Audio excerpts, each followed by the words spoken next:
눈물 가운데서도 신실하신 하나님이라는 주제 아래 예레미야 애가서를 나누어 왔죠. 저희 첫 번째 시간에는 무너짐 앞에서 라는 제목으로 1장을 나누었어요. 죄는 인간을 비참한 자리로 무너뜨린다는 음성을 들었습니다. 그럼에도 믿음은 하나님의 손길을 바라보도록 만든다는 음성을 들었죠. 그리고 어제 두 번째 시간에는 무너지지 않는 사랑이라는 제목으로 2장과 3장을 나눴습니다. 절망의 한가운데에서도 하나님의 사랑만큼은 무너지지 않는다는 음성을 들었습니다. 하나님의 인자와 긍휼이 우리의 기업이 된다는 음성을 들었죠. 생각해 보시면 여러분, 예레미야 애가서 첫째 시간 1장은 죄와 심판에 관한 것이었었어요. 그리고 어제 2장과 3장은 은혜와 소망에 관한 것이었습니다.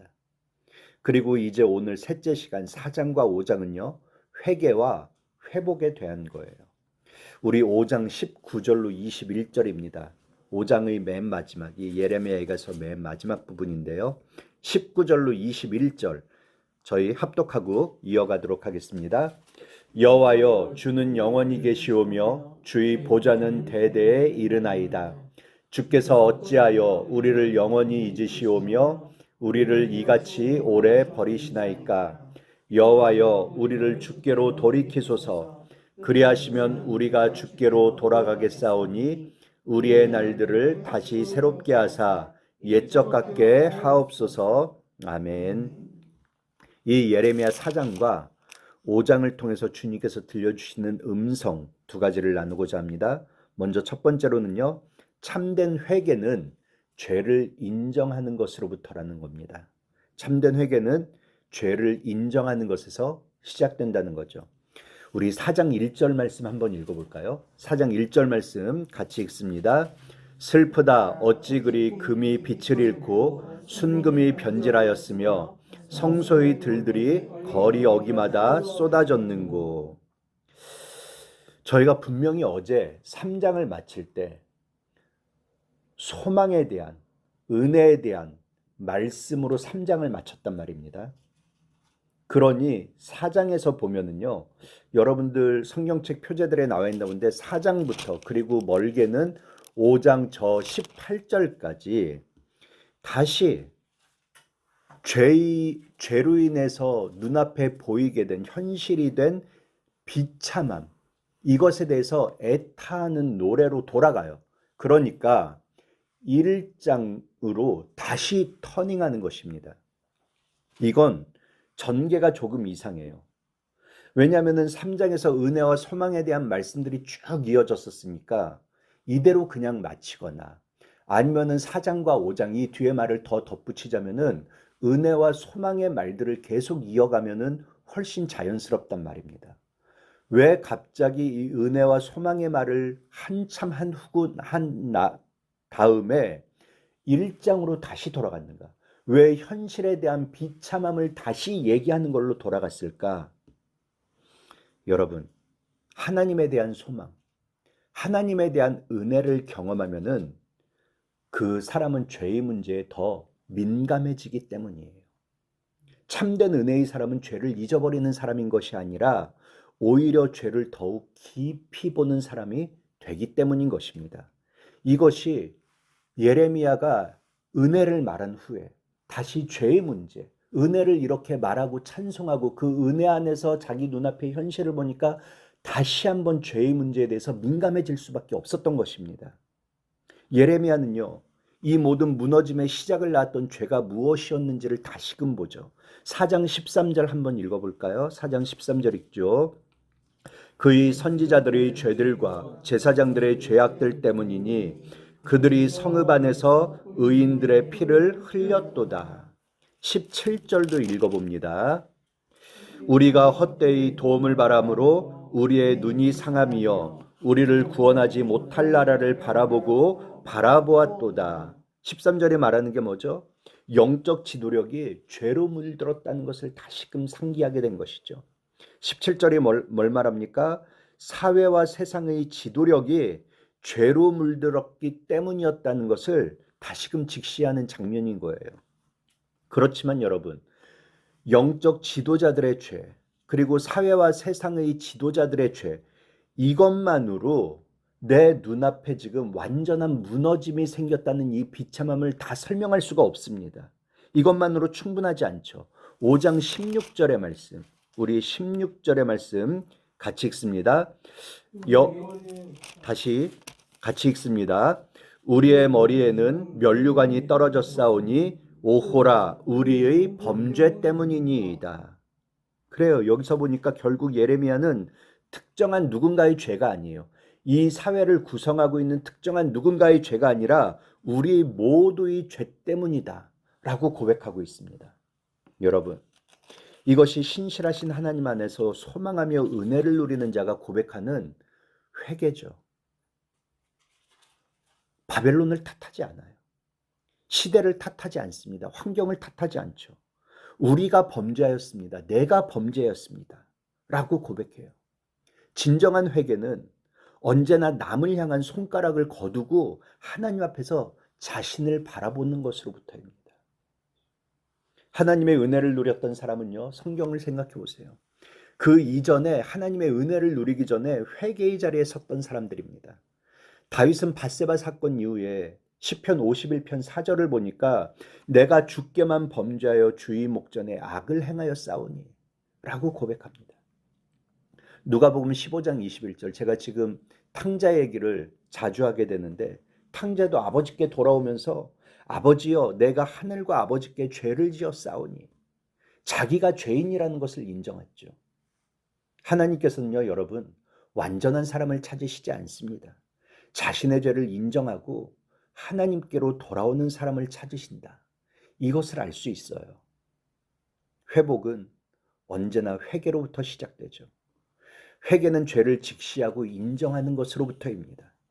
하나님이 이 과정을 중요하게 여기시는 이유는 우리를 정죄하기 위함이 아닙니다. 다시 일으켜 세우시기 위함인 거예요.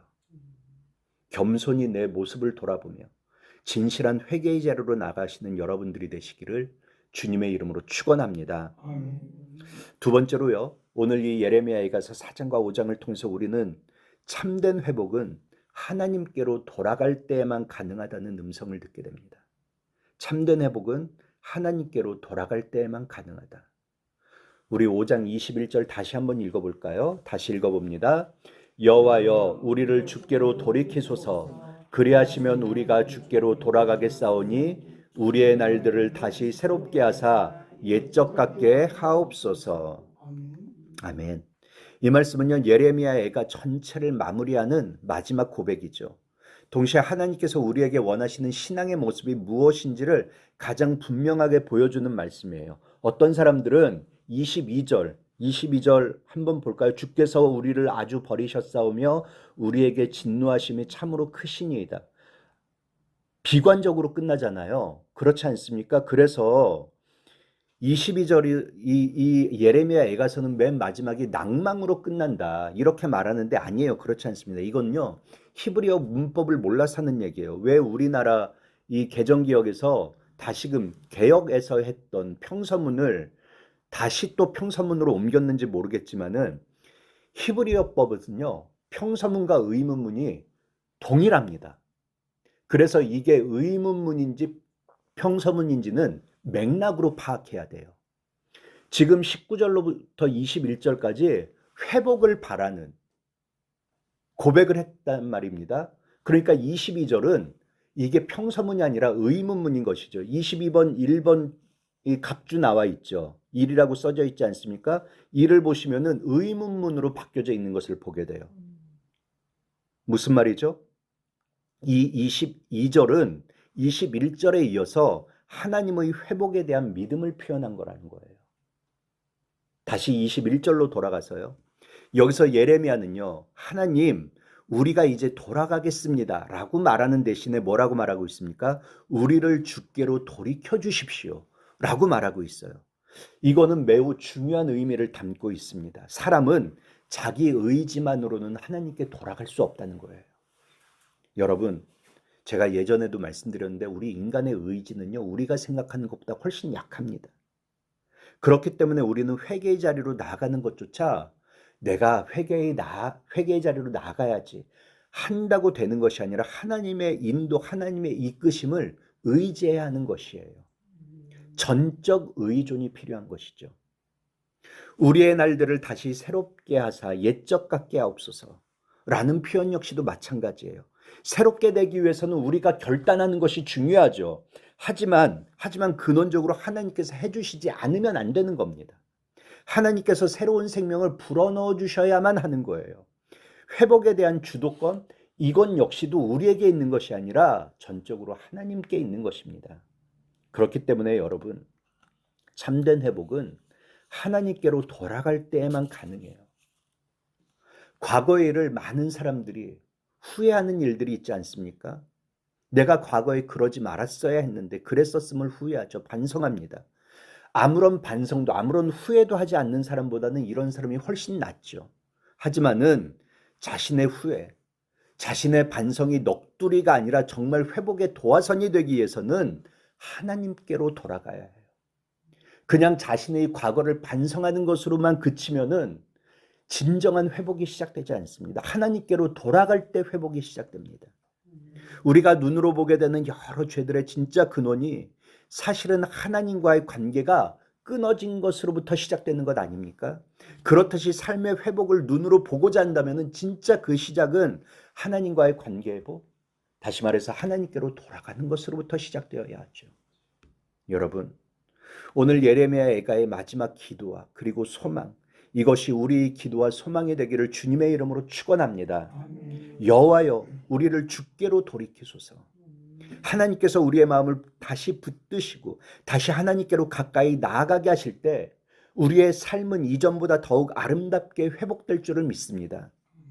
날마다 하나님께로 돌아가는 삶, 이걸 통해서 참된 회복을 누리는 여러분과 제가 되기를 주님의 이름으로 축원합니다.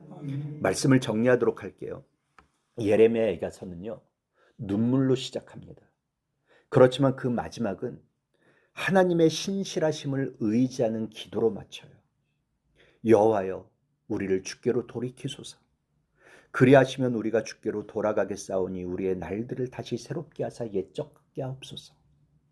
이 기도는요, 오늘을 살아가는 우리 모두에게 필요한 기도입니다. 우리 가정이 하나님께로 돌아가기를 주님의 이름으로 축원합니다. 주님께서 핏값으로 사신 교회, 이 교회가 주님께 더 가까이 나아가기를 축원합니다.